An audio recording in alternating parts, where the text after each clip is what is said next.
Я работаю в Николаев-центре. Хотелось бы пару слов рассказать о Николаев-центре.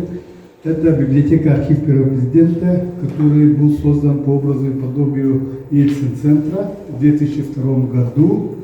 Это библиотека первого президента, которая сейчас функционирует в виде архива, музея, какого-то выставочного центра, может быть, общественного центра и, конечно же, соответственно, библиотеки. Насчитываем 6 тысяч документов.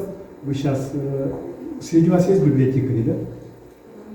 Есть библиотекари. Кто библиотекарь, знает, что по современной классификации все документы, все источники, которые находятся в библиотеках, сейчас мы называем документами. Это могут быть видеоматериалы, фотоматериалы, книжки, там статьи и так далее, газеты, они документы. У нас порядка 6 тысяч каталогизированных документов и столько же, наверное, не каталогизированных. Ну, давайте перейдем к теме. Сегодня у нас вот цифровая эра и чтение. Хотелось бы пару слов рассказать личное. Вот я 12 лет, как мне вот предыдущие лекторы сказали, что работал у Михаила Ефимовича. И один случай из жизни хочу рассказать. Я вот, Михаил Ефимович, как вы знаете, очень много работал. И за все время, пока я 12 лет работал, ни разу не взял в отпуск. Он все время в работе, и я тоже там без отпуска и так далее. Но такие моменты бывали, что как-то праздничные дни и так далее, там все закрыто, там госучреждения закрыты и так далее. Давайте, мы, говорит, поедем в Ботову, отдохнем, и мы ездили туда. И первый раз, когда вот в 2012 году, что ли, мы поехали, в 2013 году поехали, я очень удивился одному моменту. Журков Александр Николаевич, тогда был зампредседателя и принес вот такую книгу. Очень такую сложную книгу, как я понял, какая-то теология, там, философия, ну они такие, Александр Николаевич сам историк, кандидат исторических наук, и когда они встречаются, они давай рассуждать на исторические темы, люди, лица, события, даты там и так далее, и сидишь раскрытый рот. К сожалению, Михаил Ефимович почему-то запрещал мне делать съемки. Если бы я делал эти съемки, это были бы уникальные разговоры, потому что оба, как, ну представьте, да, там мастодонта, два там великих ума собираются и давай рассуждать на вольные темы. Это очень такие философские разговоры. Итак, вот эту книгу дал Александр Николаевич, и утром вот сидим, Михаил Ефимович возвращает эту книгу. Они, видимо, так договорились, что типа на время. Александр Николаевич уже как бы, видимо, знает. И давай разговаривать про эту книгу. Я такой зашел в этот задний, у него там печка, и за печкой у него Михаил Ефимович закрутил. Я туда зашел, открываю книгу, и они прямо по главам идут. И дошли до конца. Я такой, как это так можно? А потом я заметил, ну подводил, конечно, а Михаил Ефимович читает вот так. Ну, как быстрое чтение, но скорочтение, но как он улавливает эту суть, как он запоминает даты, вот до сих пор для меня загадка. И вот по поводу, сам Михаил Ефимович, как вы знаете, очень любил книги, он написал 162 произведения у него, там сборники, какие-то статьи и так далее. Некоторые говорят, что вот Василий Климович не даст соврать, что для него писали другие, вот говорят, что вот такой миф есть. Но хотелось бы развенчать этот миф. Почему? Потому что Михаил Ефимович сам непосредственно все это верстает, смотрит, правит. С этим, вот Василий Климович не даст соврать, потому что он помогал Михаилу Ефимовичу издать несколько книг, очень таких важных книг. Но действительно человек сам все это пишет и так далее, тому 162 произведения. И насчет чтения детского у него очень своеобразное тоже мнение. Хотелось бы до коллег донести это. Он говорит, чем раньше ребенок научится читать, чем раньше будет пользоваться вот этими благами, тем для него лучше в том плане, что он тоже своеобразный у него подход к этому моменту был. Он говорил о 5 китах образования. Вот до нашего классического школьного образования он говорит о 5 китах образования, но почему-то так пошло, что и общественность, и педагогическое сообщество смотрят на эти образовательные его, как бы, ну, не доктрину назовем, да, методы, да, образовательные методы, как один из вспомогательных моментов, да, что их надо отдельно изучать и отдельно детям как бы внедрять, да, внедрять в образование. Это как бы шахматное образование. Но Михаил Ефимович как-то вот во время встречи то ли в Булгуньяхтахе, то ли в Улаханане долго читал лекцию преподавателям, и хотелось бы вот это рассказать. Да.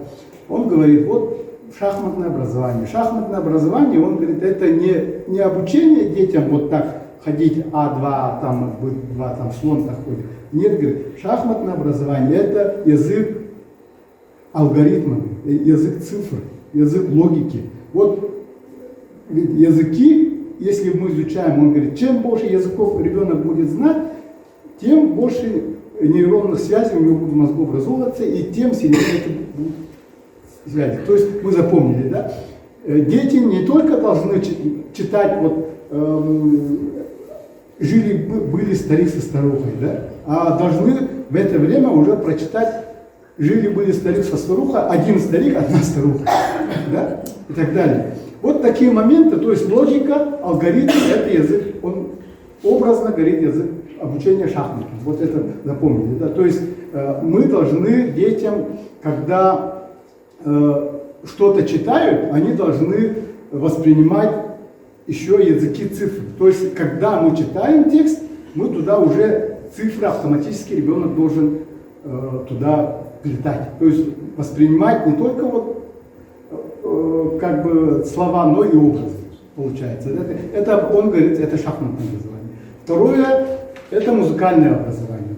Музыкальное образование, вы же все знаете, там проект «Музыка для всех» и так далее. Но музыкальное образование, говорит, большинство людей думают, что вот ребенок должен взять, сесть и начинать играть там классическую музыку, например.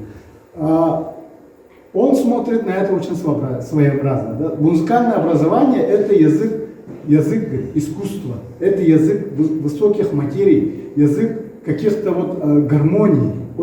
Вот эти моменты должны, когда вот мы детям начинаем что-то читать, между взрослым родителем и ребенком должна возникать музыка. Музыка гармонии, музыка совместного мышления, какие-то волны и так далее. Вот этого вы должны каким-то образом добиться, чтобы не только слова, цифры, но еще в это время возникла наша душевная как бы близость и тяга к прекрасному. То есть эта душевная близость не должна быть такой примитивной и так далее, на каком-то уровне там пищевом и так далее, да, а на уровне высоких материй. Вот высокие материи это музыка, вот как Михаил Ефимович говорит, да. И третий момент, вы знаете, что он внедрял тоже «рисуем все» и так далее. «Рисуем все» он воспринимал тоже очень своеобразно. И этот момент мне как-то, вот ушницкие братья же знаете, которые Майтоны, да. Когда были у них, они, вот эти, то ли Афанасий, по-моему, Афанасий сказал, что вот благодаря вам, говорит Михаил Ефимович, наши дети очень быстро учатся 3D-моделированию. Михаил Ефимович сам удивился, как это вот благодаря мне, я же не это говорю. А то, что вы, говорит Михаил Ефимович, Олонхо там сделали вот шедевр ЮНЕСКО, он же все это продвигал. Вот это наше как бы образное мышление и наши образы, которые вот мы видим картину, говорит, наши якутские дети видят картину в 3D. Им не надо объяснять, что вот оттуда, сбоку, снизу. А они уже, говорят, в генетике сидит этот мир Олонхо, говорит, и поэтому наши дети очень хорошо врастают в эту цифровую среду. То есть, поняли, да? То есть, да, пространственное мышление и образы. То есть, когда мы говорим о чтении, тогда вот смотрите, это цифры, это гармония и это образы, да? Это рисунки. То есть ребенок, надо добиться, чтобы ребенок каждое слово воспринимал в 3D формате. Наши дети к этому генетически предрасположены. Оказывается, мы это не знали, но ушницкие сказали, что вот возьми любого якута, сделай там, и он сразу уходит в мир волков. И там сразу начинают как у себя в 3D-пространстве мысли, и им очень легко. И все это замечают. И в Сингапуре, говорит, там, и в Гонконге все замечают, что вот якутские ребята изначально готовы к 3D-мышлению. Почему-то так. Далее у нас есть, Михаил Ефимович говорит, физическое воспитание, да? И все, давайте ГТО, бег там и так далее и тому подобное. Нет, говорит, физическое воспитание – это язык тела, это язык жестов, язык осанки, здоровья, это вот ЗОЖ и так далее. Поэтому, когда вот мы сидим, мы читаем, мы должны, чтобы ребенок сидел правильно, чтобы у него была правильная осанка, чтобы он следил в это время за своим зрением, освещением и так далее.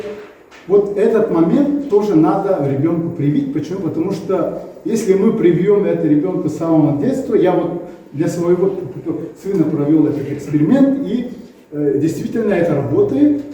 Действительно, вот, ну, как бы, грубо говоря, мой сын много жирного не ест, сахара не ест, там, следит за сном, следит за здоровьем. То есть, действительно, вот эти алгоритмы Михаила Ефимовича, если с детства внушать ребенку, то они работают. Оказывается, вот так. Понимаете, да?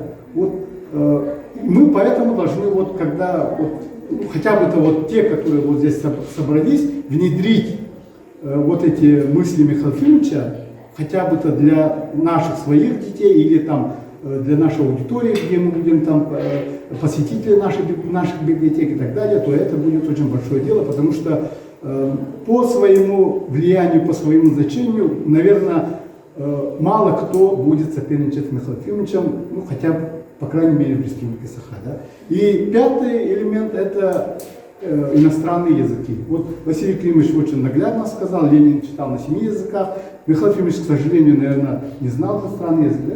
Не знал иностранный язык, но тем не менее языки, это вот, мы же знаем, что один человек, один язык, один человек, да? Чем больше языков мы будем знать, тем больше источников, тем более современные материалы мы можем читать в оригинале, скачивать и так далее. И вот представьте себе, вы знаете, допустим, 10 тысяч слов на якутском языке, плюс там сколько-то слов на русском, плюс сколько-то, и ваши вот это, нейронные связи ребенка, да, они очень сильно как бы улучшаются, и ты начинаешь очень быстро думать, потому что у тебя связи очень сильные.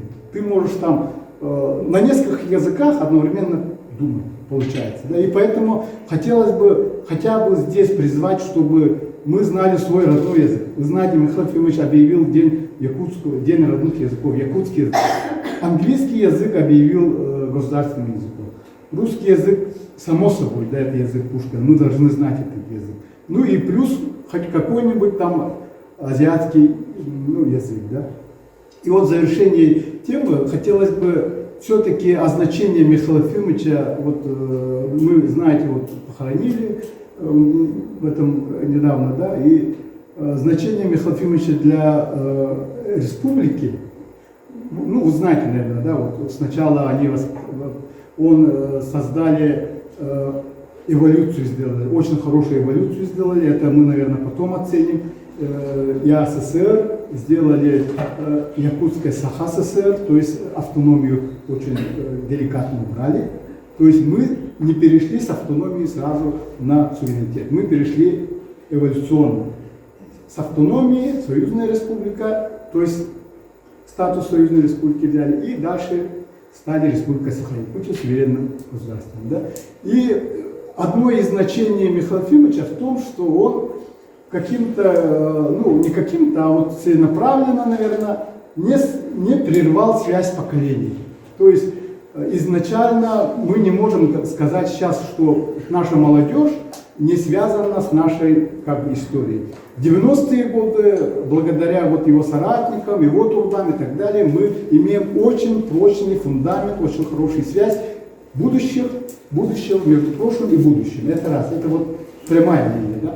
Далее он связал Запад и Восток. Вы его знаете, доктрину с азиатским регионом, восточное измерение и так далее. И сейчас мы, Россия, наверное, там после нескольких лет мытарства или каких-то вот возвращается к своим истокам и говорит, что мы восточноевропейская страна, действительно Восток для нас имеет какое-то хорошее значение, и поэтому вот с этой точки зрения Михаил Ефимович, он как бы, наверное, глобальное значение его, наверное, еще оценим, и, наверное, будем думать, что вот действительно север, юг, запад, восток вот, очень гармонично в республике соединилось, и мы имеем то, что сейчас, вот, допустим, ни один человек или никто не может сказать, что вот республика Саха такая.